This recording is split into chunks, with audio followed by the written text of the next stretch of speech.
The Lottery Ticket by Anton Chekhov.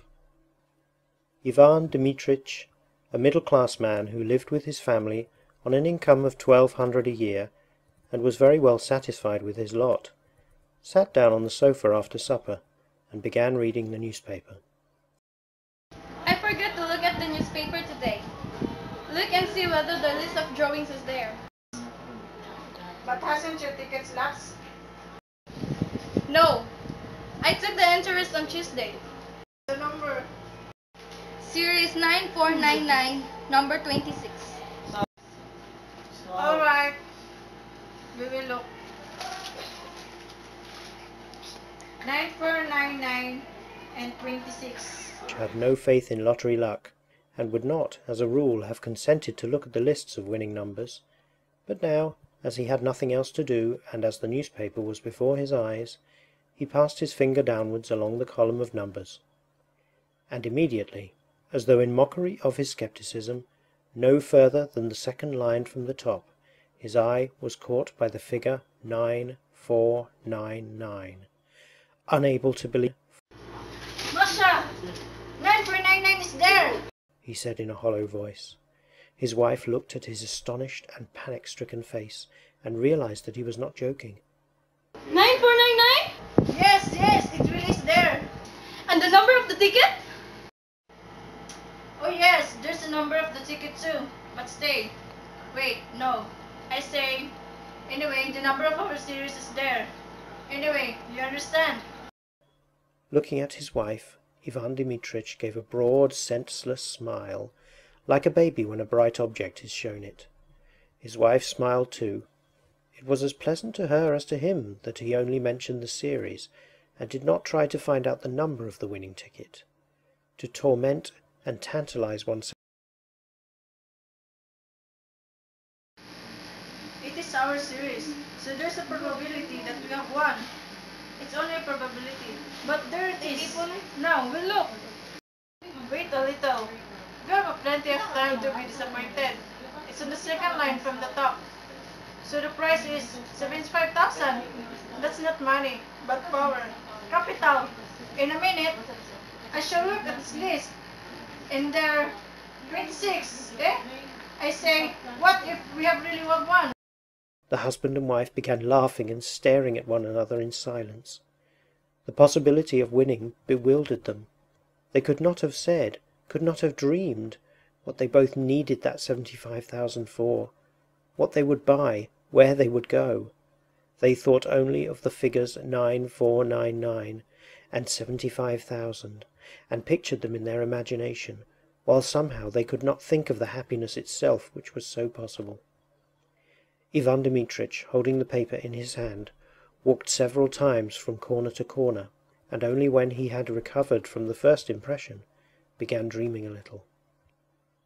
And if we have... And if you have won, it will be a new life. It will be a transformation. The ticket is yours.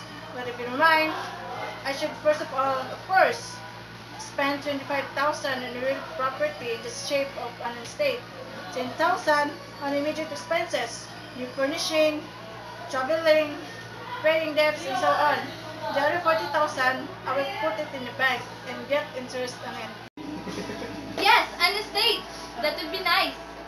Somewhere in the Tula, all other provinces. In the first place, we shouldn't need a summer villa, and besides, there would always be an income. And pictures came crowding on his imagination, each more gracious and poetical than the last. And in all these pictures he saw himself well fed, serene, healthy, felt warm, even hot.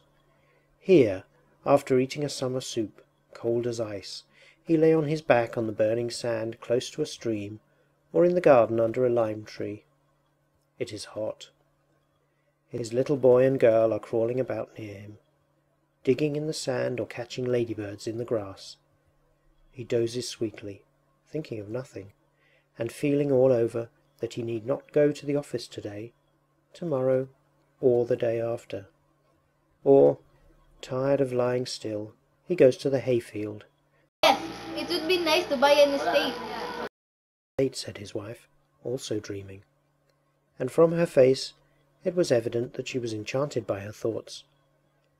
Ivan Dmitritch pictured to himself autumn, with its rains, its cold evenings, and its St. Martin's summer. At that season he would have to take longer walks about the garden and beside the river, so as to get thoroughly chilled, and then drink a big glass of vodka and eat a salted mushroom or a soused cucumber, and then drink another. The children would come running from the kitchen garden, bringing a carrot and a radish smelling of fresh earth, and then he would lie stretched full length on the sofa, and in leisurely fashion turn over the pages of some illustrated magazine, or, covering his face with it and unbuttoning his waistcoat, give himself up to sleep. I should go abroad, Masha. And he began thinking how nice it would be in late autumn to go abroad somewhere to the south of France, to Italy, to You should certainly go abroad too. Wait. He walked about the room and went on thinking. It occurred to him, what if his wife really did go abroad? It is pleasant to travel alone, or in the society of light, careless women who live in the present, and not such as think and talk all the journey about nothing but their children, sigh and tremble with dismay over every farthing. Ivan Dmitritch imagined his wife in the train with a multitude of parcels, baskets and bags. She would be sighing over something, complaining that the train made her head ache, that she had spent so much money. At the stations he would continually be having to run for boiling water, bread and butter. She wouldn't have dinner because of its being too dear. She would begrudge me every farthing, he thought with a glance at his wife. The lottery ticket is hers, not mine. Besides, what is the use of her going abroad? What does she want there? She would shut herself up in the hotel. Series 9499, number 46, not 26. And for the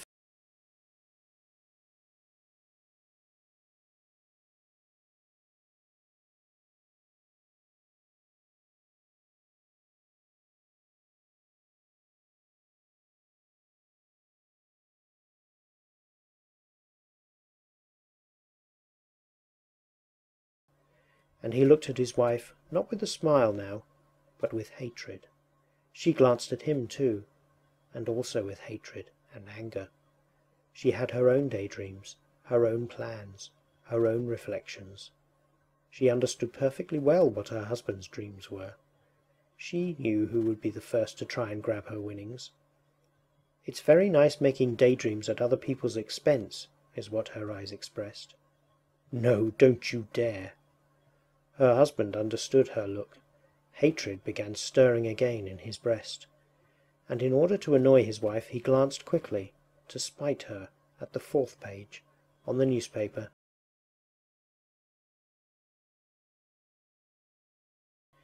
Hatred and hope both disappeared at once, and it began immediately to seem to Ivan Dmitritch and his wife that their rooms were dark and small and low-pitched, that the supper they had been eating was not doing them good, but lying heavy on their stomachs, that the evenings were long and wearisome.